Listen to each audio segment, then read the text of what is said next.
根据建筑技术规则，建筑物伫建筑设计时，拢会保留一定的空间，连同道路开放公众来使用。按照规定是袂用来设围篱、栏杆等。不过，议员蔡玉辉以最近民众顶前180件的违规，询问市府是毋是有发过公文来纠正。对此，市府工务局回应，原则上通知大楼拢会来马上改善。不过，市长表示，这种猫捉老鼠的游戏，未来一定会来处罚。180件，恁有发公文出去甲讲，你唔通违例，你有开放空间，公众使用无啦？恁有发180件发一件公文无啦？你捌开半张单，甲这180件开放空间讲，恁有做违例？开放空间有明显无？别个管制哦，看卖别个，对我是伊用违章甲听呢？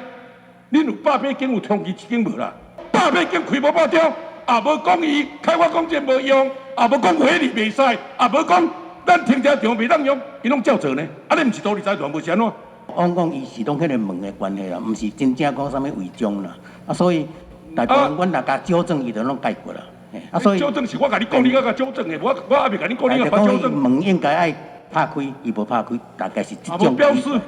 这种阮若去查的时候，甲通知伊，伊就改掉了。老是跟这些财团玩猫捉老鼠的游戏，伊关起来，咱来伊开去走，伊搁关起来。对啊。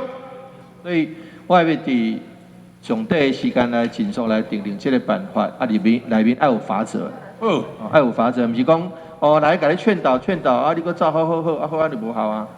另外，咱市公共设施用地面积大约有9000多公顷，不过等待征收的公共设施保留地就有1800多公顷。议员认为，市府应该检讨无使用需求的公共设施保留地，该乡地互人民就爱来改变，避免有人刻意来操作。